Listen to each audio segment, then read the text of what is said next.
नमस्कार, मी प्रतीक्षा. DNA मराठीमध्ये आपलं स्वागत. अहिल्यानगर जिल्ह्यातील नेवासा तालुक्यात रस्त्याच्या वादातून एका कुटुंबावर जीवघेणा हल्ला झाल्याची धक्कादायक घटना समोर आली आहे. पंढुरे परिवारातील सदस्यांना शेजारच्यांकडून लोखंडी रॉड आणि लाकडी दांडक्यानं बेदम मारहाण करण्यात आल्याचा आरोप करण्यात आला आहे. या हल्ल्यात शोभा सुधाकर पंढुरे हे गंभीर जखमी झाले असून त्यांच्यावर जिल्हा रुग्णालय अहिल्यानगर येथे उपचार सुरू आहेत. जखमींची प्रकृती चिंताजनक असल्याची माहिती मिळत आहे. मिळालेल्या माहितीनुसार काही दिवसांपूर्वी रस्त्याच्या कारणावरून दोन्ही कुटुंबांमध्ये वाद झाला होता. त्यावेळी 112 वर कॉल केल्यानंतर पोलीस घटनास्थळी दाखल झाले होते आणि संबंधित आरोपींविरोधात गुन्हा दाखल करण्यात आला होता. याच गुन्ह्याचा राग मनात धरून 15 ते 20 जणांचा जमाव घेऊन आरोपींनी पंढुरे कुटुंबावर हल्ला चढवल्याचा गंभीर आरोप प्रिया गर्जे यांनी केला आहे. या घटनेमुळे परिसरात तणावाचं वातावरण निर्माण झालं असून आरोपींवर कठोर कारवाई करण्याची मागणी पंढुरे कुटुंबियांनी केली आहे. मी प्रिया कृष्ण गर्जे, राहणार मारुतीनगर, नेवासा तालुक्यामध्ये मी राहत आहे. माझ्या बहिणीवर आणि आमच्या 3 कुटुंबावर खूप अत्याचार होत आहे. सध्या आमचं म्हणणं एवढंच आहे शासनाला की आम्हाला न्याय मिळावा म्हणून. आमचे भांडणं रस्त्यावरून आहे. परवा दिवशी आमच्या इथे ना रस्ता मोजणी करायला पंचायत समितीचे काही साहेब लोक आले होते. तर शेजारच्यांनी रस्ता मंजूर होऊन नाही दिला. शिवीगाळ केली. रस्ता मंजूर होताच थांबला.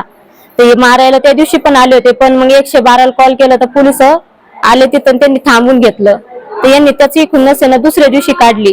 याच्या अगोदर पण माझ्या बहिणीचा 12 मार्चला विनयभंग केलेला आहे. कपडे फाटूस्तक मारलेले.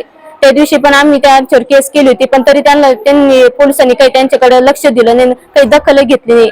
तर आज रोजी काल त्यांनी आम्हाला 8 वाजता 20-25 जण बाया आणि 15-20 जण माणसं अशी मिळून सगळ्यांनी मारहाण केलेली. इतकी बेदम मारहाण केली की आम्ही लपलो घरात म्हणून.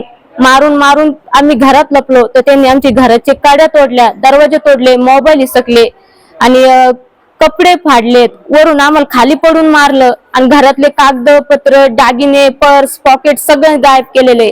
काहीच नाही आमच्याजवळ. आज आम्हाला आधार कार्ड जरी दाखवायचं म्हटलं तर सध्या आमच्याजवळ काहीच नाही. ना आधार कार्ड आहे, ना जातीचा दाखला आहे. जी आमची फाईल होती तीच पूर्ण गायब केलेली, जी मंजूर करून आणली होती आम्ही रस्त्यासाठी. तर आम्हाला एवढंच म्हणायचं शासनाला की आम्हाला न्याय द्या म्हणून.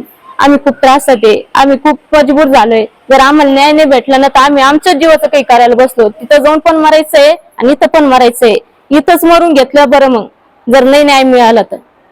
आमची केस न घेता अॅट्रॉसिटी दाखल केलेली आहे त्यांनी आणि आमचा गुन्हा दाखलच केला नाही. आम्ही मारलेल्या परिस्थितीत तिथं साहेबांसमोर गेलो होतो की आमची केस घ्या म्हणून, तरी त्यांनी आमच्याकडे दखल घेतली नाही. आम्हाला म्हणे जा म्हणे हॉस्पिटलला आणि अॅट्रॉसिटी गुन्हा दाखल करून घेतलाय त्यांचा.